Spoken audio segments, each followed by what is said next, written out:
Oke, ketemu lagi di Ngobrol Inspiratif bersama SAS. Bersama saya Ferry, dan kali ini kita ngobrol bersama Pak Haris. Beliau instruktur ekoturism dan digital marketing di SAS ya. Nah, kali ini kita ngobrol tentang asiknya dunia digital marketing. Nah, boleh ya. Oke. Jadi ngobrol nambah-nambah ilmu ya, pengetahuan tentang digital marketing. Itu yang banyak dilakukan oleh saya juga, Pak. Jadi bagaimana digital marketing itu kita manfaatkan semaksimal mungkin ya. Yang dulunya SAS ini kan mulai tahun 88, Pak. Jadi sudah 30 tahun lebih. Yang awalnya dulu itu kita mesti masang spanduk ya, sampai masang spanduk kayak gitu pakai flyer, brosur. Iya, betul. Iya. Billboard ya. Iya. Kita pasang di kota-kota gitu seluruh Jawa Timur ya kan. Satu kota itu ada 10 kalau nggak salah dulu, Pak. Kita masang-masang gitu. Mesti bayar pajak tiap daerah ya kan. Biaya pemasangan, udah bayar pajak, bayar pemasangan, cetak ya kan, cetak spanduknya apa dan sebagainya. Sehari pasang besoknya hilang, Pak. Nah, itu Bayarnya udah mahal, operasi mahal, hilang lagi. Wah, iya betul. Iya betul. Iya. Iya. Terus kemudian kalau konvensional, Pak, itu ya kalau dibilangnya konvensional itu kan kayak nggak ada target market khusus. Betul. Ya, karena dipasangnya di jalan, siapapun yang lihat ya itu istilahnya gitu. Hanya tinggal berapa yang kesana itu ritmenya bagaimana gitu kan. Iya. Iya, betul. Jadi tidak ada market khusus. Ya. Yang penting ini ditaruh di titik yang mana kan gitu istilahnya, yang ramai orang. Yang dicari itu yang ramai orang, bukan target khusus. Dan Iya. itu yang lebih mahal harganya. Iya, betul. Ya. Iya. Nah, cuman di era sekarang ini itu kan digital marketing benar-benar menjadi andalan ya. Kita jalan mulai berubah ke digital marketing itu sekitar 2000. Betul udah lama. 2015. Cuma mulai berkembang itu dirasakan itu sekitar 2013 Pak. 2013. Sampai sekarang ini kita sempat contoh Facebook, Pak ya. Facebook itu sempat kita ke kunci. Jadi akhirnya kita harus buat baru lagi. Dulu itu sudah 200.000 lebih, Pak. Akhirnya karena kita nggak bukan nggak memaintain, Pak. Jadi postingan itu ada, cuman kita nggak sesuai aturan. Jadi kalau dulu kan nama yang ada di personal sama yang bisnis itu kan nggak boleh sama.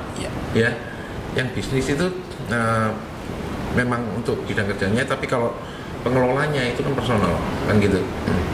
Nah, dulu itu kita bikin nama sama, akhirnya kena di ban. Akhirnya nggak bisa kebuka sampai sekarang. Tapi tahun 2017 mungkin ya kita sempat bikin baru, dan alhamdulillah sekarang untuk Facebook aja itu sekitar 900.000 lebih, hampir 1 juta followernya, pengikutnya ya. Terus kemudian di Instagram juga gitu ya. Adik-adik atau pemirsa sekalian bisa lihat di Instagram maupun Facebooknya SAS.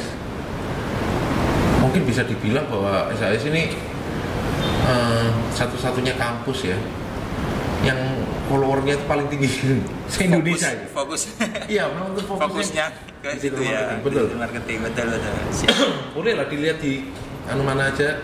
Instagram. Coba dicek digital marketingnya, sosial medianya kampus-kampus lain lah. Ada nggak yang sama kayak SAS? Saya kira kok belum nyampe semua gitu loh. Ya, segmented dan memang tidak sefokus SAS. Iya. Nah, untuk ini kan makanya di SAS sendiri kan ada yang dipelajari itu digital marketing. Betul, ya, memang makanya kenapa kita sampai ajarkan ke siswa. Iya. Dan alhamdulillah ternyata apa yang kita ajarkan itu di masa pandemi terpakai, Pak. Gitu loh, sangat terpakai gitu loh. Ya contoh ya, siswa-siswa kita mereka kan dididik itu tidak hanya untuk bekerja ikut orang. Betul. Ya. Jadi di masa pandemi ini begitu mereka harus dirumahkan ya dan sebagainya, itu mereka punya keahlian, keterampilan. Kenapa mereka nggak wirausaha? Makanya kenapa kan di SAS semua harus bisa berwirausaha, adik-adik itu. Ya. Nah gitu.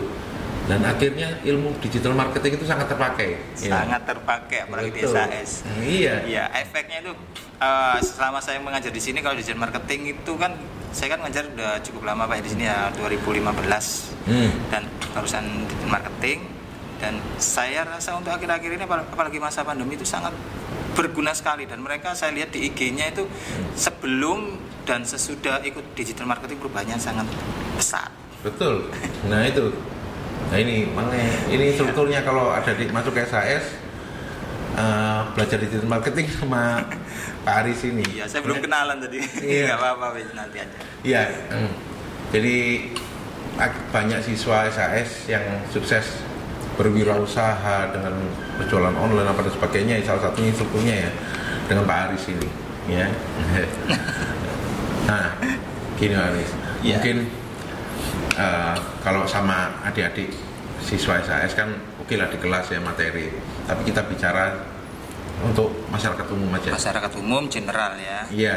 Apa sih DM itu ya? Iya, apa sih digital marketing itu? Jadi mulai dasarnya aja kita pelajarin dulu. Siap. Ya. Betul. Nah, kita mulai dari perkembangan digital marketing tadi. Perkembangan digital marketing ini kan ya luar biasa gitu ya. Luar biasa. Ya. Luar biasa. Per detik aja kita melakukan kita tidak update informasi sudah berubah Pak. Untuk masalah digital marketing ya. Gitu ya. Iya betul. Saya sendiri masih terus harus mengupdate semuanya karena perkembangannya luar biasa teknologi. Betul ya. Jadi bahkan saya ingat itu gini, saya lupa update Ya. salah satu inilah tempat belanja online gitu ya. Iya. Nah, sama sosial media gitu. Sampai akhirnya teman saya itu ngomong, ayo kita waktu itu loh yang WA bisa ngobrol bertujuh video call. Oh ya. Kan baru itu waktu itu. Ya. Saya Masih nggak baru tahu ya? karena belum diupdate. Iya, jadi Ya. Versinya belum diupdate. Iya. Iya. Sampai akhirnya, loh ngapain kita kan bisa ngobrol di WA aja, bisa ngobrol. Loh iya tak gini. Loh iya, pasti kamu belum update. Saya lihat lagi jadi, oh iya ternyata bisa sampai segitunya, jadi berubah cepat sekali gitu loh. Hanya entah telat berapa hari kita update aja langsung berubah semuanya. Betul. Siap. Belanja pun di tempat online juga gitu, peraturannya apa dan sebagainya. Ya apa ya memang harus terus ya kita berusaha ngerti. Memang terus Pak. Dan aplikasi semakin berat bukan karena berat aplikasinya, enggak sebenarnya. Fitur-fiturnya, kemudian handphone pun juga kita harus update. Kalau handphone kita enggak update juga, ya walaupun fiturnya itu bagus, nggak akan kompatibel. Iya. Nah, jadi alat itu juga mempengaruhi fitur ya. Iya, betul. Seperti itu. Makanya saya pun kalau masalah HP saya ngikuti. Ini sampai ya itu tadi saya bilang ini saya pakai ini terus terang ini internal aja 256, eksternalnya 256 memori Pak. Oh iya. Dan RAM-nya sudah 8 GB saya pakai. Kenapa? Karena saya kebutuhan untuk jangka panjang aja, mendingan gitu loh ya. Terus mungkin kalau ngikutin perkembangan teknologi ini Pak, waduh, hampir setiap bulan Pak bisa ngamen ya. Ya, memang ada provider Pak yang ini saya kenalan dulu nih sama adik-adik ya. Jadi jangan khawatir. Kalau ke SAS itu adik-adik nanti akan diajari digital marketing mulai nol Pak. Iya.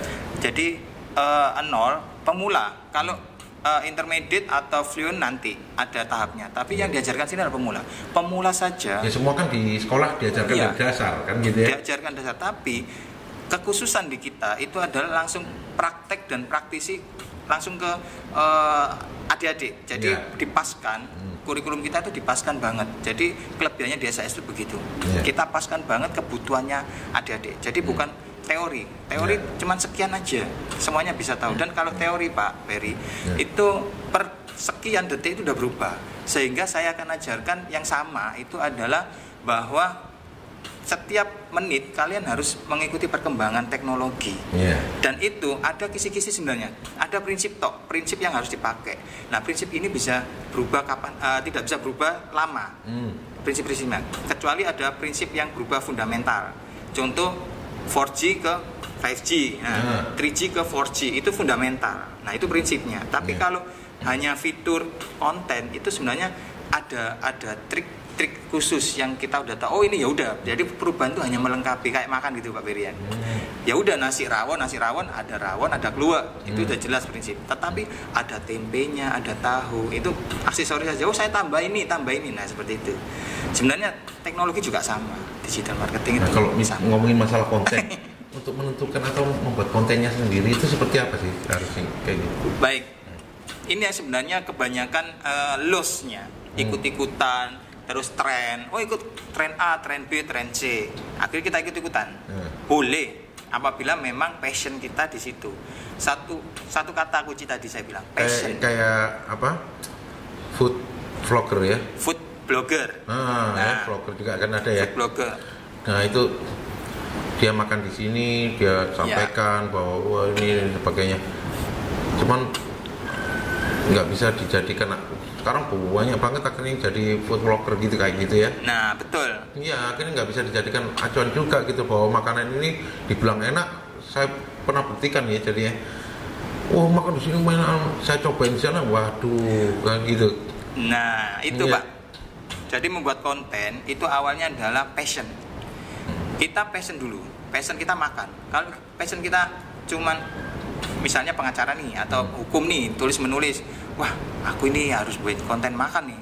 Kalau dia nggak punya konten nggak punya passion, dia nggak akan pernah bisa mencari makanan yang merasakan makanan, menikmati makanan, sehingga penonton kita nanti itu ini ngomong apa sih gitu biasanya. Ini ngapain sih? Terus pesanan akhirnya. Pesanan tuh gini, banyak sekarang food blogger atau orang-orang yang asal wah ini makanannya enak banget loh, ya kan? Itu dibayar. Dan ada yang itu yang baru saya tahu ya, dibayar. Jadi saya baru nyadar ternyata. Ya. Ini urusannya sama beriklan gitu loh jadinya maksudnya. Itu yang sekarang lagi hit. Iya. Lagi hit, tapi dia ngomong enak berdasarkan bayaran jadinya gitu loh. Akhirnya nggak jujur di situ. Betul. Tapi itu sebetulnya kan tapi merusak kontennya dia sendiri harusnya akhirnya. Satu, merusak konten. Dua, itu hanya tren-tren ikut-ikutan. Namanya ikut-ikutan. Ya, ikut-ikutan itu trennya naik, habis itu drop shot. Itu justru kredibilitas kita nanti akan ditanyain. Lah, lu cuma ikut-ikutan biasa gitu. Netizen tuh kejam, Pak. Netizen kejam ya. Jadi dia bisa ngapain aja, lu bebas. Nggak boleh sakit hati. Sekali jatuh sudah habis. Kan gitu. Nah, yang berhasil konten itu adalah orang yang dia satu punya passion. Kredibilitasnya, saya membuat konten ini bukan karena ABCDFG, karena saya memang passion saya di sini, saya suka. Misalnya kayak traveler blogger, dia sampai keliling dunia gitu ya, menghabiskan uangnya dia. Kontennya dia menarik karena yang diceritakan itu adalah real yang ada di lapangan. Dan konsumennya, viewernya itu akan ngikutin dia sampai track manapun. Ya gitu. Memang orang-orang yang pecinta itu ya. Pecinta itu dan legend, dia akan menjadi legend. Contoh nih, es krim XXX misalnya, kan sekarang jadi legend. Nah seperti itu, dia memang fokus, dia memang dia memang passionnya di situ. Sama YouTuber juga, sampai dia dapat miliaran, ya kan, dapat kaya raya karena kontennya dia passionnya di situ. Jadi kalau yang ikut-ikutan, ya cuman 6 bulan, biasanya 1 tahun sudah habis dia viewernya. Setelah itu dia bikin konten lagi. Nah kebanyakan konten yang tidak fokus, tanda kutip, yang ngelihat itu akan bertanya, kamu itu fokusnya di mana? Lama-lama dia akan ditinggalkan. Sehingga pembuat konten itu frustasi. Dengan kondisi frustasinya dia, akhirnya dia membuat konten yang aneh-aneh. Terjun dari jurang, membahayakan dia sendiri kan. Terus makan sambal yang buahnya.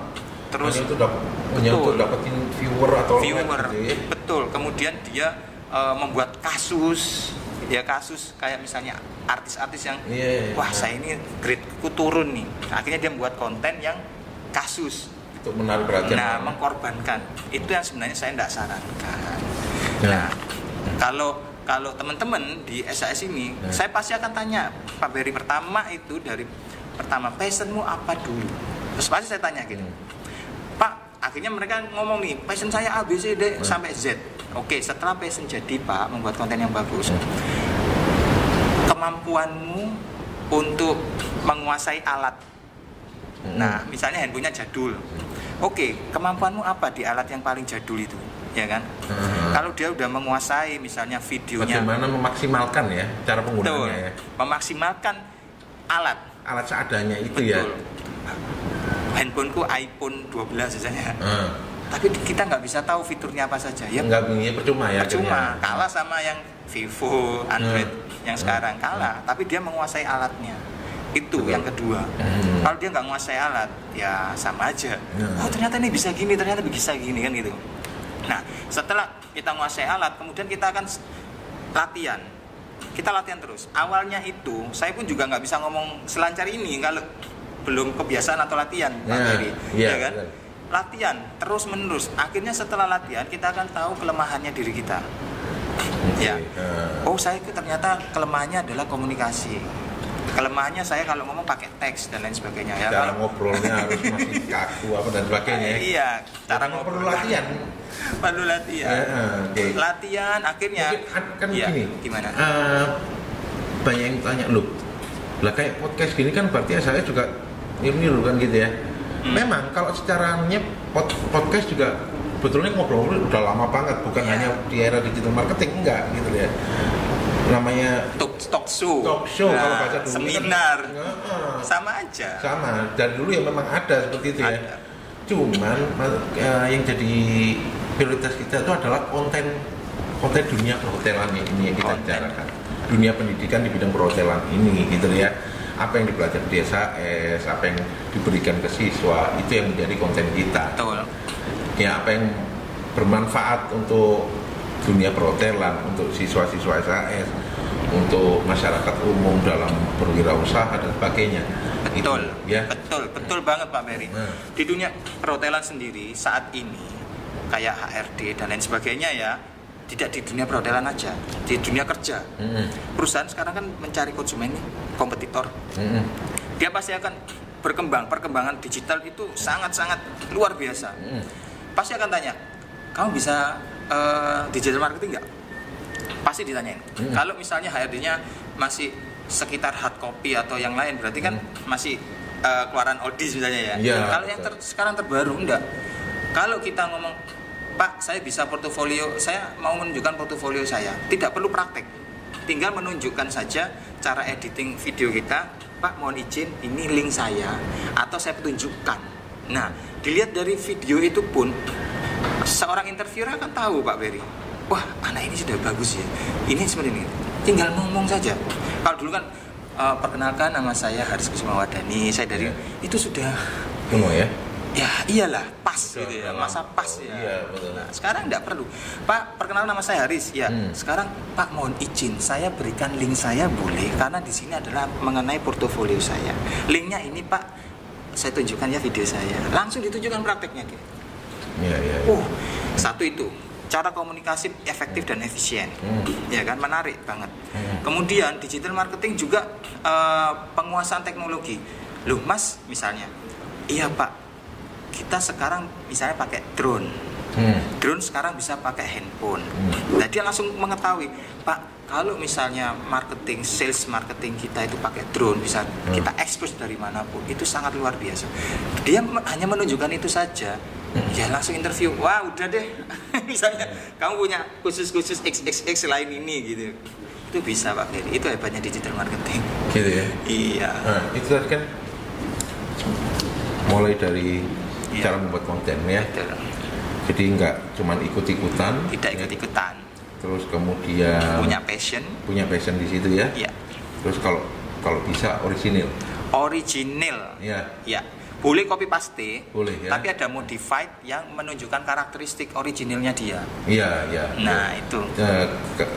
Ciri khusus dalam kontennya dia gitu. Betul. Ya. Terus kemudian setelah membuat konten ya, bagaimana supaya konten-kontennya dia itu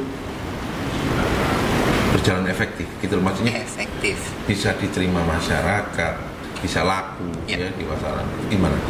Baik.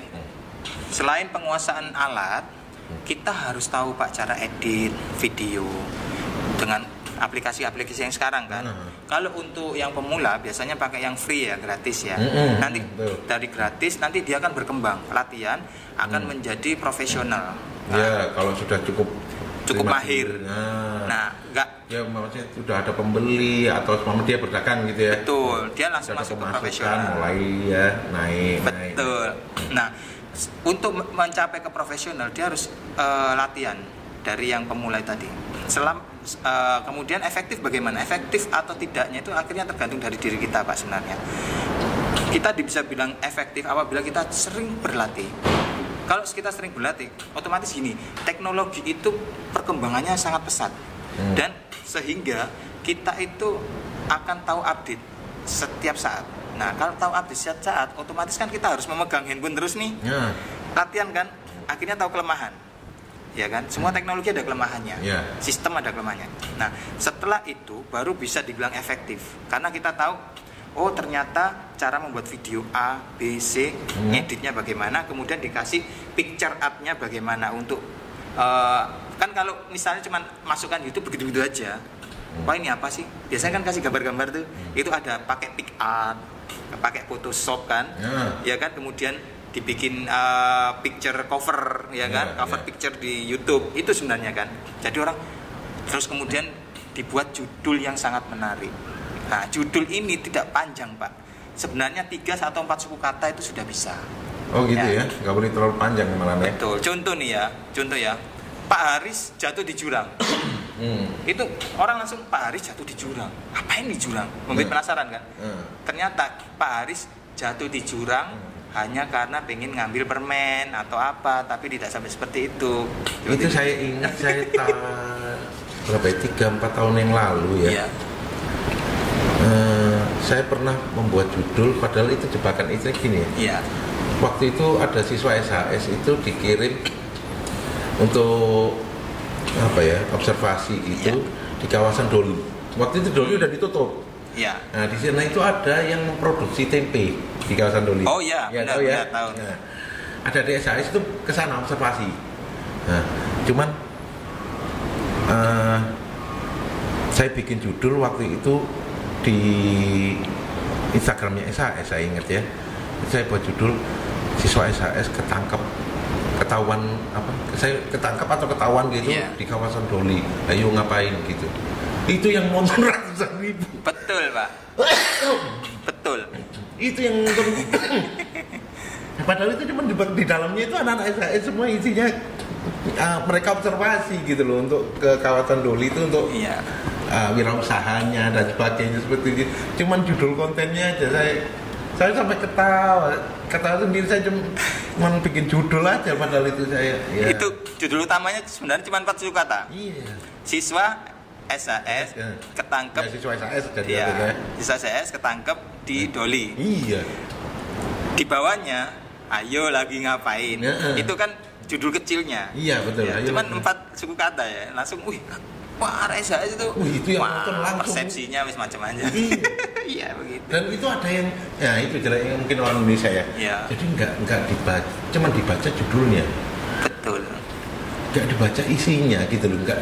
Padahal di situ kan kalau live story itu kan bisa ngasih link ya kita. Link itu bisa dibuka kan gitu ya. Linknya nggak dibuka, dibaca judulnya toh. Langsung netizen. Langsung komennya itu. kita cuma ngeliatin ini sambil ketawa aja gitu. Cuma dipancing gitu. Luar biasa tapi ya. Luar biasa Pak. Itu ada nanti hubungannya adalah cara memaintain. Kalau itu tidak dimaintain dengan baik, persepsi itu berkembang liar, otomatis itu akan jelek ke kita juga. Enggak, tapi ada yang pro, maksudnya yang pro itu yang membetulkan gitu lah akhirnya yang orang-orang seperti itu ya, haters itu ya. Yang pro itu yang akhirnya baca linknya. Nah kayak gitu. Akhirnya ya kita biarin aja mereka dulu. Akhirnya berkembangnya di dalam komennya itu luar biasa. Gitu. Ya. Jadi memang kalau dibilang hater juga perlu ya. Hater perlu banget. Oh gitu ya? Perlu. Cuman setelah itu baru kita maintenance. Nah ini ya di dunia digital itu masuk ke masalah semuanya, sosial, budaya, ekonomi, politik itu sudah masuk semuanya.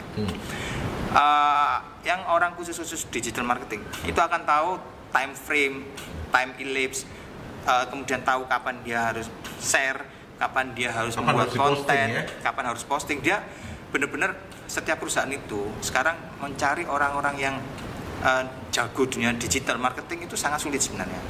Gitu ya? Yang bisa banyak, yang spesialis tidak banyak. Karena orang yang spesialis itu seperti intelijen orangnya. Kenapa? Dia tidak boleh merangkap pekerjaan lain dan dia pekerjaan itu menggrafik. Oh, perusahaan ini misalnya produk A, B, C. Produk A ini kesini minimnya, B kesini segmennya kesini. Dia bikin konten. Nah, dia bikin konten. Kapan saya harus share? Kapan saya harus narik share? Kapan saya harus bikin case? Kapan saya harus jualan? Dia punya itu. Nah, itu orang spesialis, Pak. Beberapa kali saya ditawarin ada perusahaan pemasaran digital marketing gitu ya. Jadi bagaimana sosial medianya SAS itu dibantu untuk memasarkan gitu ya. Bantu untuk memasarkan, cuman saya tetap nggak mau gitu loh. Saya nggak mau. Kenapa? Karena kalau kita cuma nitip aja ke perusahaan seperti ke vendor itu, iya ke vendor itu ya memang gampang, tapi kita nggak tahu apa-apa gitu loh. Betul. Ya, tapi kalau dengan kita nitip sendiri, semuanya kita nitip sendiri, ada komen, ada postingan jam berapa dan sebagainya, judul apa dan sebagainya, dari situ kita belajar kebiasaan, kelemahan kita tahu, akhirnya memperbaiki. Iya, betul. Iya kan? Nah, itu yang membuat DSAS ini ada staf khusus di marketing itu yang memang bagian khusus ngurusi digital marketing itu ada. Jadi ada yang gini, marketing DSAS kan ada yang bagian luar, ada yang bagian dalam, khusus ngurusi dalam ini gitu loh. Soalnya yang ngurusi dalam ini emang yang bagian luar juga ngecek kan gitu ya. Terus yang ngurusi dalam ini apa ini, buat konten apa dan harus digimanakan dan sebagainya kayak gitu. Ya, yang luar juga bisa bantu. Jadi saling bantu aja marketingnya ini supaya jalan terus juga ya. Jadi menarik sekali gitu loh. Kalau saya bilang itu sangat-sangat luas digital marketing. Sangat luas. Kalau perusahaan itu memahami, orang digital marketing itu tidak boleh dirangkap pekerjaan sebenarnya. Kenapa? Karena untuk membuat konten atau mengedit dan video itu dia butuh fokus khusus. Kalau dia dirusui, maksudnya ada gangguan gitu, dia langsung sudah imajinasinya hilang. Sama art seni, Pak. Seni. Saya sering Mas ini bikin ini. Nanti sore aja saya sudah ada ini. Mas bikin proposal ya gini-gini. Oh ya, tapi saya jangan digangguin sama telepon ya itu bisa gitu. Kenapa? Kalau dia udah fokus ke konten, dia udah harus jadi. Kalau keputus tengah jalan, Pak, antara konten satu atau mengedit video dengan yang lain pasti nggak akan nyambung. Nyambung pun kelemahannya akan ketahuan karena di luar sana itu mungkin banyak yang lebih jago dari kita. Iya, betul. Itu akan ketahuan kelemahannya kita. Sehingga benar-benar udah kalau mau ngasih orderan ke orang digital marketing gini, saya bikinkan ini target outputnya ini. Wes gayen dhisik nanti revisinya terakhir, biasanya begitu Pak Ferry. Cuman uniknya desa ini kan semua staff marketing ini nggak ada yang basicnya dari digital orang marketing. Bahkan orang marketing nggak ada ya. Gitu ya. Kalau saya ya memang ya cuman jadi kalau di bagian lain ya ada bagian keuangan, bagian pendidikan itu maksimal antara 1 sampai 2 orang aja. Nah, marketing ini kan 5 orang. Iya. Khusus marketing ini 5 orang paling banyak marketing. Nah, dan itu kita belajar sendiri semuanya. Otodidak. Iya, jadi kita cari-cari info. Kalau ini gimana caranya, kalau ini gimana. Kita cari ini diperbaiki nanti kayak gitu. Betul. Jadi digital marketing itu ada prinsip-prinsipnya. Oke, untuk prinsip-prinsip digital itu marketing itu ada, Pak. Jadi gini, dasarnya itu begini, sama sebenarnya sama industri lain. Perubahan apapun tetap kita pegang prinsip itu masih bisa ngikutin. Nah, prinsip digital marketing itu gini, bahwa Satu passion tadi sudah ya. Kemudian yang kedua teknologi sudah ya. Kemudian prinsip yang ketiga itu bahwa kita itu harus tahu skripnya.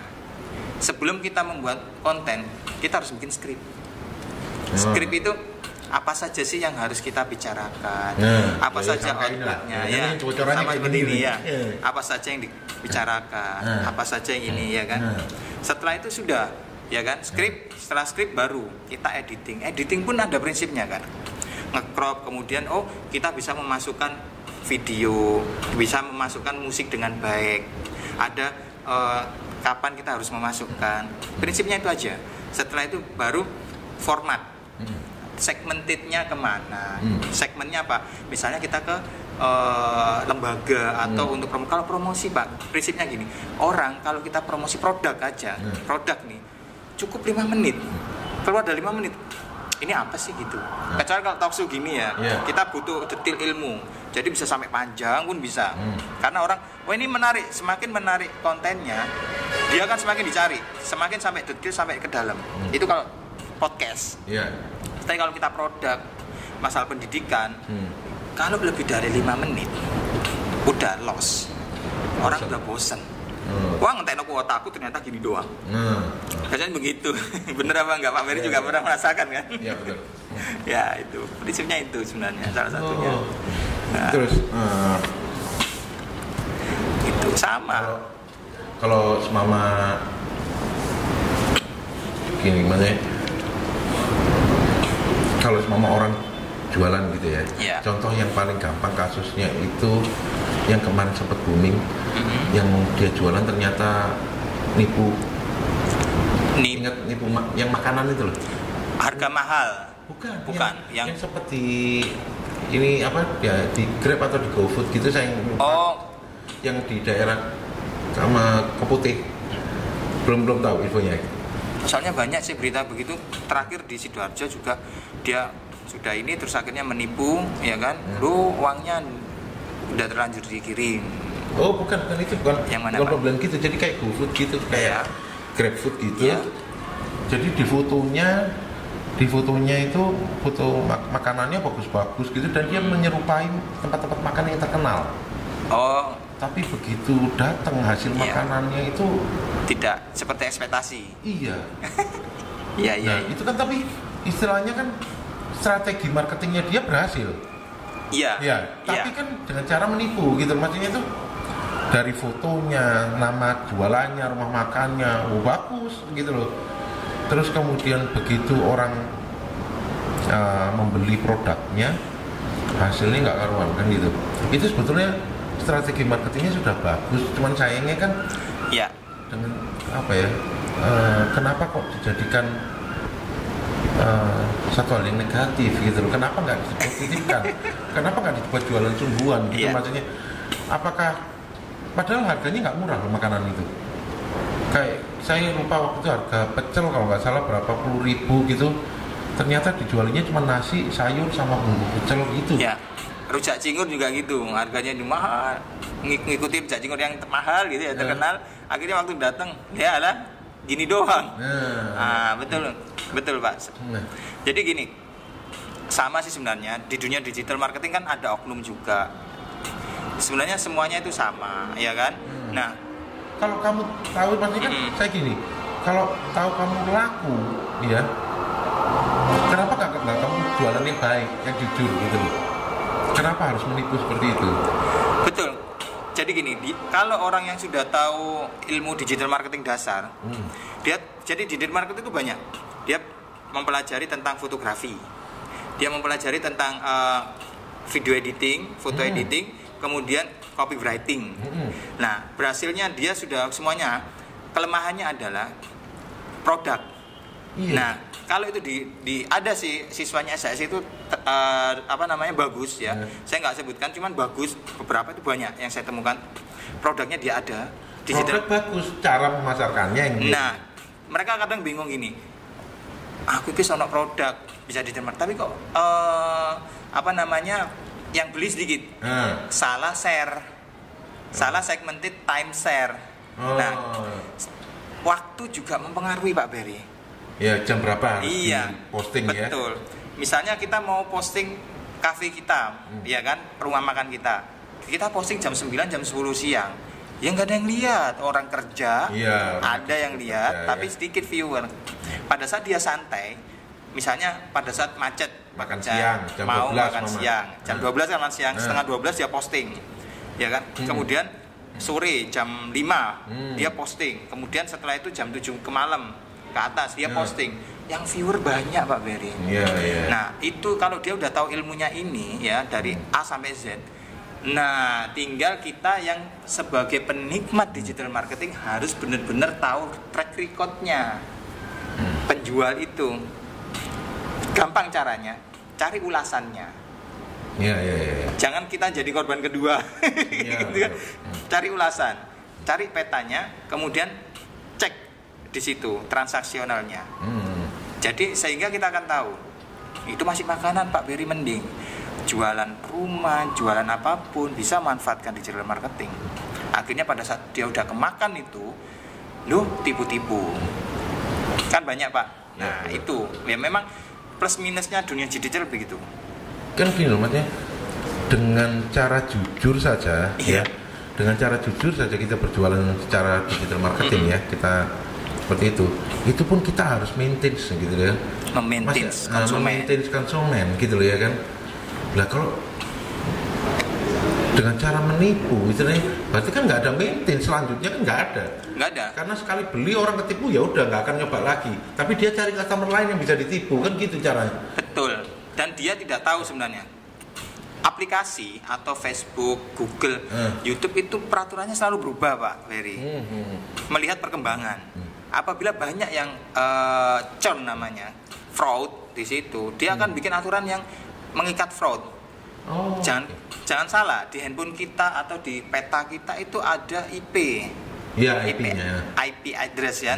Dan di mana kita GPS-nya di situ. Apabila di situ sering fraud, dia bisa aja bikin peraturan, wah, anak ini udah di blacklist secara aplikasi. Yang rugi siapa? Contoh misalnya ya tadi misalnya saya sudah di-banned, susah kan? Itu aturan yang lampau. Jadi kita harus mengikuti aturan perkembangan syarat dan ketentuan yang berlaku. Cuman Nah. yang lebih kejam lagi, kalau udah di-share sama customer kita, langsung hancur. Oh betul, netizen. Netizen itu kejam loh. Iya. Live langsung. Di live. Di-share. Kalau saya pun ngomong salah ini nanti bisa wah ini ngomongnya nggak bener gitu, Iya. repot saya juga. Iya. Kan gitu. Jadi Betul. kalau udah tahu dikit, bahkan satu hal yang simpel, kadang kecil aja itu di-share jadi booming. Waduh, kasihan juga gini loh, kadang tempat makan itu memang, selama contoh ya, tempat makan itu udah lama jualan dengan harga yang memang tinggi gitu ya. Terus kemudian orang pas makan ke situ karena dia mungkin pas-pasan kaget dengan makanan harga tinggi itu, dia ngamuk-ngamuk di-share gitu ya, di-share. Dampaknya kemana-mana. Dampaknya yang kasihan kan restorannya gitu loh, maksudnya itu. Restoran dan sebelah-sebelahnya. Ternyata di Iya. daerah situ mahal. Iya. Iya. Kadang kan apa yang dianukan itu nggak sesuai gitu loh ya, kan kasihan itu ya. Kalau memang banyak yang memberikan penilaian ternyata oh iya memang di situ, nah itu saling ini akhirnya jadi itu tadi baliknya, ada haters, ada ini ya. Haters, Ya kalau kamu nggak kontra. mau ya udah jangan makan di situ, nah kan ada yang gitu juga gitu loh ya. Betul. Nah, makanya kenapa kok kita itu harus memaintain, ya kan? Apalagi fokus ke usaha apa gitu kan? Haters kemudian sama follower itu sebenarnya bisa membalance. Haters itu membalance kita untuk memperbaiki produk. Yang follower itu adalah membalance kita untuk bahwa pencapaian kemampuan segini gitu loh Pak. Sama semuanya. Nah, ini ada sebenarnya saya ajarkan di SAS. Cara memaintain itu. Nah, kalau haters itu jangan terus kemudian lu tak saya laporin ke polisi. Enggak. Kecuali ada kisi-kisi prinsip yang dilanggar baru. Yeah. Tapi selama ini untuk memperbaiki saya, bener nggak seperti ini? Ini butuh klarifikasi. Klarifikasinya pun jangan terus menjudge hater itu sebagai kamu nggak suka sama kita. Enggak, jangan.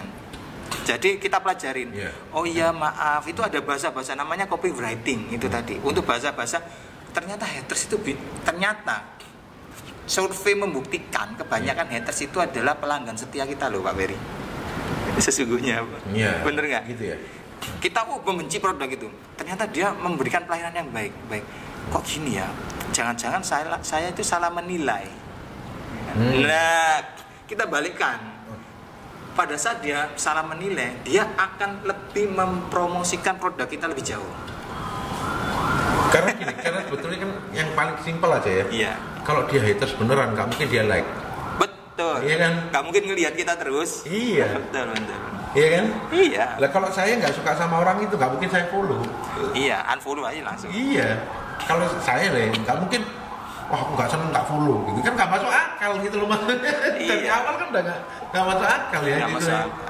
Kalau dia udah menilai, oh ternyata saya itu salah. Nah, kita membuat kamu itu salah menilai kita, misalnya gitu. Dia akan kembali mempromosikan kita tanpa kita suruh. Dia langsung mempromosikan produk kita. Seperti itu Pak. Makanya harus ada memaintain. Oh grafik, itu ada grafik. Grafik statistiknya. Haters kita itu berapa?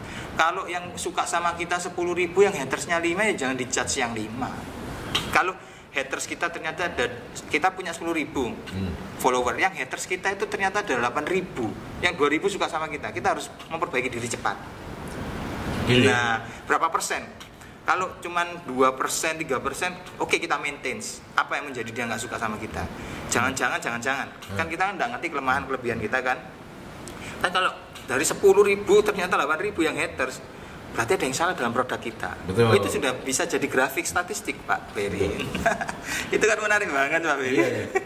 Nah, gitu. Saya sampai gini, maksudnya itu ada yang sengaja justru menjaring haters. Iya, saat ini. Iya kan? Demi popularitasnya dia ada. Sampai gitunya apa? Untuk apa ya maksudnya? Hanya untuk popularitas mungkin ya? Itu sebenarnya tidak permanen, temporer hukumnya. Temporer. Kalau mereka menghaters kita secara membabi buta saya. Wah, aku pengen terkenal hanya dengan popularitas. Tidak lama habis, Pak. Dan kredibilitas kita juga habis juga. Ngapain sih kita begitu-begitu sebenarnya? Apa adanya, hanya kita cara komunikasi, kemudian video mengcrop dan lain sebagainya dengan sangat apik, bagus. Itu lebih permanen. Walaupun misalnya followernya naik berapa tingkat, tapi kita ada tracknya. Nah, ini orang-orang khusus digital marketing yang mengerti tentang statistiknya. Pak, ini tracknya naik. Enggak, kalau dari kita sendiri itu perlu nggak sih maksudnya menanggapi haters gitu? Ada yang perlu ditanggapi dan ada yang tidak. Sama seperti komplain kita secara ini tatap muka. Kan ada nih, kita dipelajari nih kalau di dunia pariwisata, perhotelan, komplain yang mengada-ngada sama komplain yang memang sebenar adanya, ya kan? Iya. Nah, itu sama sebenarnya, hanya ini di dunia digital. Nah, cara memaintainnya bagaimana? Itu sama. Termasuk di triknya menambah like dan follower itu ya? Pasti, karena orang pasti lihat, misalnya mau cari barang nih, kelemahannya apa barang ini, gitu ya benar ya. Kita lihat kelemahannya dulu, baru setelah itu kelebihan. Kita balik. Biasanya orang kan kelebihannya apa, baru kelemahan. Ini enggak, kita balik. Kelemahan kita dulu apa, kelebihan apa. Sama kita memaintain. Wih, haterku banyak ya. Bener nggak? Nanti di situ akan dipilah, Pak Ferry. Pelayanan ini. Nanti akan ketahuan pelayanan ini berapa persen, produk berapa persen pasti ketahuan. Oh, ternyata ini bener nggak? Kita cek, cross check. Baru setelah cross check dapat jawaban, kita klarifikasi. Secara umum pun boleh. Nanti biarkan haters itu menilai dengan sendirinya. Loh, ini kan klarifikasi. Oh, dia seneng banget loh Pak Ferry. Kadang-kadang. Kalau semama dia gini mana? Dia membuat konten yang sengaja membuat konten yang negatif supaya ada follower. Ya kan? Iya. Tapi maksudnya itu supaya triknya memang di situ, tapi untuk menjaring supaya orang tahu produknya dia dulu, berarti. Boleh nggak sih menurut?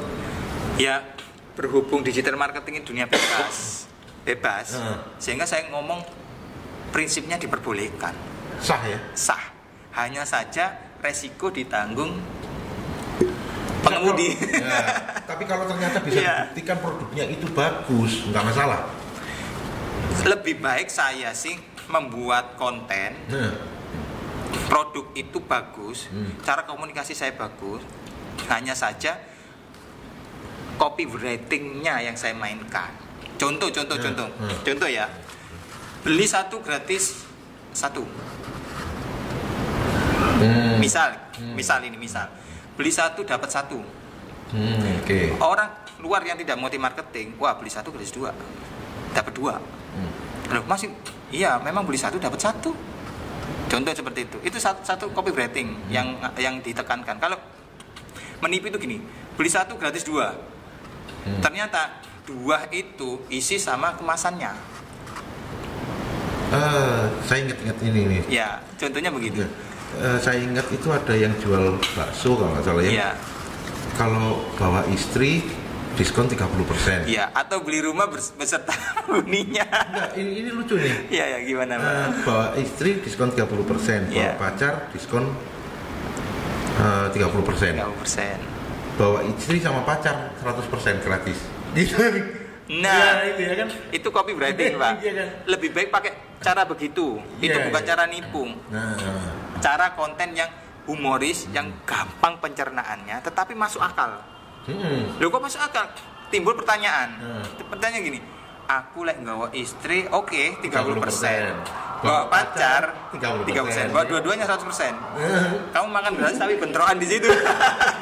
Iya, itu copywriting, Pak. Berry, itu copywriting. Itu lebih baik saya mainkan. Hasilnya permanen, Pak. Kalau kita bikin case, kemudian bikin masalah dengan konten kita sendiri, itu temporer. Gitu ya? Naik, setelah itu habis. Nah, meskipun produk itu bagus. Produk itu bagus, walau bagus sebagus-bagus apanya, tapi itu temporer. Oh gitu ya? Tetap temporer. Saya harus ngomong apa adanya ya. Iya. Kalau dunia digital marketing ngomongnya, wis api market. Ya kan tidak enak. Ya. Hasilnya temporer, tetap temporer, walaupun produknya bagus. Nah, ini ilmu baru nih. Jadi, saya pikir kan dengan produk yang bagus ya kita hanya untuk mencari sensasi untuk mendapatkan orang gitu loh saya pikir ya, untuk mendapatkan follower, untuk mendapatkan like gitu istilahnya, karena saya pikir haters juga perlu, makanya kenapa saya pancing dengan sesuatu yang kadang negatif. Nah, kayak gitu.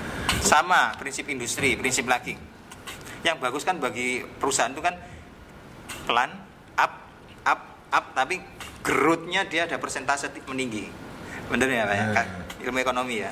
Tapi kalau high kayak paku itu, naik turun, nggak bakalan permanen, Pak. Sama dunia saham, dunia finansial, industri, sama digital marketing juga begitu. Saya banyak contoh kayak sumpah apa gitu, kan pada saat itu aja viral, setelah itu habis sehabisnya. Sak wong entek, Pak. Kan gitu kan. Itu maksud saya. Dunia usaha pun sama. Nah, digital marketing itu seperti pisau bermata dua. Jadi kita harus pandai untuk menggunakan alat itu, pisau itu. Sama digital marketing. Apalagi digital marketing itu, Pak, kita nggak ketemu orang loh. Kita bisa bebas ngomong ya, tapi nggak ketemu orang. Padahal di sana sama saja dia menilai kita. Yang sebenarnya kita nggak seperti itu. Nah, ini yang harus hati-hati. Memaintenance-nya gimana, Pak? Cara customer itu tadi. Cara memaintenance customer. Satu, Pak, memanusiakan manusia itu penting. Kita orang kan pasti butuh perhatian. Produk kita. Karena ini kan kita nggak ketemu orangnya. Nggak ketemu orang. Marketing kan kita nggak ketemu orangnya, ya kan? Betul. Tapi kalau e-commerce kan ada fasilitas chat. Oke. Iya. Setelah kita dikirim, pasti kita ada notifikasi chat. Notifikasi, pesanan sudah terkirim, penilaian. Pada saat ada penilaian di situ, kita masukkan terima kasih telah menilai misalnya, ya kan? Berkomunikasi. Bagaimana Bu tentang produk saya? Bisa minta saran atau masukannya. Nah, itu sampai sekarang saya belum nemuin untuk yang kayak gitu.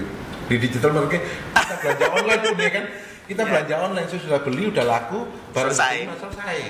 Nah, itu Pak Berry. Ini banyak sekali kunci yang tak kasih. Bulan itu nggak pernah dinanyain kabarnya gimana, Betul. Enggak ya, nggak pernah ya. Nggak pernah, jarang. Ada Pak, yang tahu. Ada. Saya sering nemukan sebenarnya. Ini sebenarnya kunci-kuncinya. Saya kasihkan di sini, saya kasihkan ya kan. Saya nggak pelit ilmu kan di sini. Saya kasihkan semuanya. memaintain konsumen, hater atau apa, terima kasih atas masukannya, kritik dan sarannya terima kasih. Walaupun haters pun itu kita butuh ngasih tahu. Baik, nanti kami akan perbaiki di masa yang akan datang. Gitu aja mereka udah seneng Pak Berry. Aku diwongke ya. Aku diwongke. Nah itu satu itu maintenance. Yang kedua, ketiga, ingat tanggal lahirnya. Iya kan? Oh iya. Nah, ya itu kan trik lama ya. Trik lama. Itu makanya saya tadi ngomong prinsip trik lama, tapi sebenarnya itu efektif. Tapi kalau secara digital marketing kita juga nggak tahu juga tanggal lahirnya apa dan sebagainya, agak kurang tahu di Facebook. Iya ya. Iya di medsos. E-commerce pun bukan tanggal lahir juga bisa. Kadang e-commerce itu kan ada fasilitas mengikuti pengikuti. Kita mengikuti aja dia. Kebiasaannya dia apa? Contoh gini. Orang ini kalau beli saya satu, mungkin dia nyoba coba. Dua, prospek. Kalau dia udah membeli barang kita ketiga kali, berarti ini adalah pelanggan setia. Kita, makanya saya bilang tadi bahwa harus ada yang khusus memaintain digital marketing. Perlu perhatian khusus Pak, supaya dia nggak lari. Nah, setelah pembelian 3, Bu, kalau Ibu pesen lagi, chat aja. Saya kasih gift khusus ya Bu, karena Ibu sudah menjadi pelanggan kami. Itu simple. Walaupun Pak, gift khususnya cuma masker. Nah, dari dalam hati Pak Berry sendiri gimana? Aku kok diperhatikan ya. Walaupun di luar sana harganya lebih murah, nggak bakal diambil Pak. Pasti ngambilnya ke Pak Berry. Itu cara maintenance. Gitu ya? Iya. Menarik ya ngobrol kita. Jadi nggak kerasa berapa lama ini kita ngobrol ya. Betul Pak. Makanya kalau mau ini lebih lanjut, ya kayak saya saja. Ada saya. Iya. Iya. Oke, ya itu tadi ngobrolan kita mengenai digital marketing. Ini jadinya ngobrol kenaan panjang banget ya. Next kita ngobrol tentang ekoturismnya Pak. Siap. Ya. Ada hubungan mixing antara digital marketing dan ekoturism karena kita bisa? di Indonesia. Bisa Pak. Indonesia negara kepulauan yang kita harus benar-benar menjaga keaslian Indonesia, dan itu bisa digitalkan. Itu potensinya luar biasa dan bisa jadi profesi. Oh gitu ya? Iya. Apalagi di Perhotelan. Menarik tuh ke depannya ini. Kita kan bikin lagi Pak itu ya. Siap. Oke. Sahabat SAS, sampai di sini dulu obrolan kita dengan Pak Aris ya. Sampai ketemu di ngobrol inspiratif bareng SAS di berikutnya. Tetap saksikan, tetap tonton. Jangan lupa like, share, subscribe, komennya. Ya. Mohon maaf apabila ada saya salah kata ya, kekurangannya. Ya. Mungkin kalau ada yang mau mengasih masukan Pak, maksudnya tema berikutnya apa, boleh ada di komen. Boleh, silakan klik di komen. Saya menarik banget itu. Iya. Nanti kita baca, akan kita obrolin. Kalau menarik akan kita bawakan. Oke? Siap. Terima kasih. Sampai sini dulu. Ketemu lagi di ngobrol inspiratif bareng saya.